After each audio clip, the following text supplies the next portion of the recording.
Hey Bits and Bytes, this is Kakujo, and welcome to another one of those Q&A things. It's a, for those unfamiliar with it, over on patreon.com/Kakujomics, you can contribute a small amount of money per month, like $1, $3, whatever, and in return you get rewards and perks, and one of them is to ask me questions. I mean, you can all see this, so you know everyone benefits, but otherwise, you know, hold on a second. Let's get started. Now, the first question of the day, month, comes from TJ.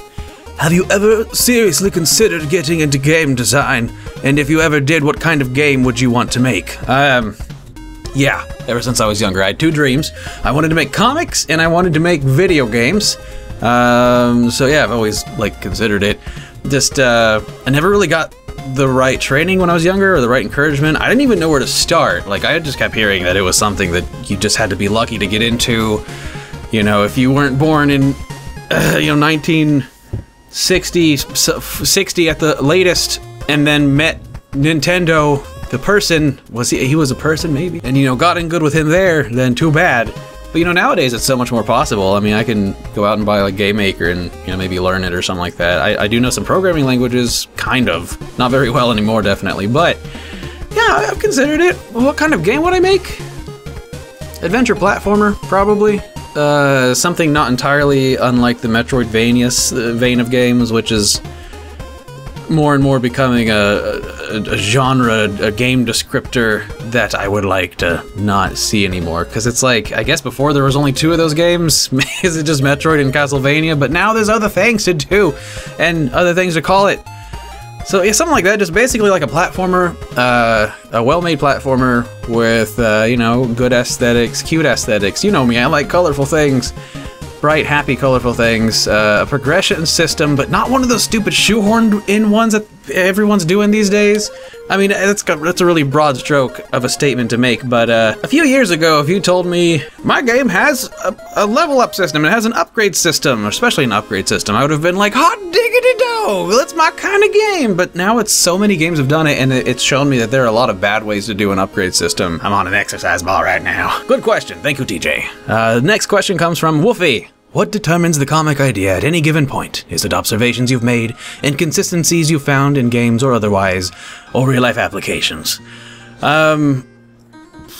Before, when I first, maybe like the first 100 comics or so, it was very much just a inconsistencies in games thing, you know, trying to make a funny situation out of something that's odd or broken in games. But, I mean, for one, there's only so many of those jokes you can do, and two, I've been wanting to more exercise my own personal story writing into it. I mean, I like the way the ideas come to me. I guess I just they don't just fall into my lap very often.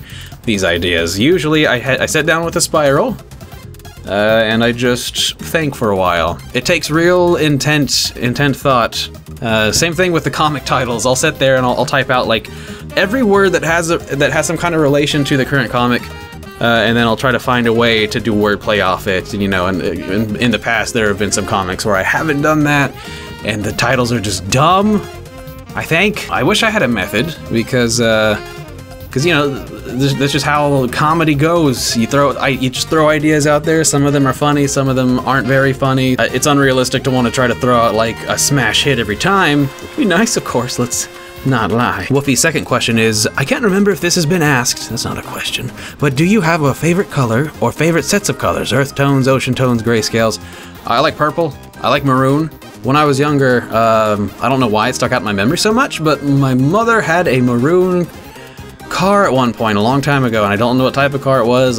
We always just called it the maroon car, and I always thought that mixture, that deep, not kind of almost soothing, reassuring mixture of red and purple was very appealing. You know, it was on the spectrum of purple that wasn't anxious or confused. So I like purple, and especially maroon. That's why Kakujo's shirt is maroon. I don't have any maroon shirts anymore. I used to have one, but shirts, they break, they fall apart, and they leave us. And our last question comes from Regilix. What is one comic you wanted to make, but didn't due to being too raunchy or adult? There's quite a few, actually. I actually have an Evernote file around here somewhere. Where is it? where even if it's not necessarily just for comics that are inappropriate, it's also for comics that are more or less unrelated to video games. Because, you know, I want to save these little nuggets that I randomly have just in case I might one day make something more of a in general comic. Let's see. For example, let's see. Joke. Okay, that's not a joke. That's depressing. Actually, these are pretty good. But never mind. I can't share. These are my jokes. Get out. But one comic idea. There aren't many times whenever I write a comic and I'm like, oh, this would be so much better with a butt. I mean, well, a lot of them do have butts, and they are better for it. Let's be honest.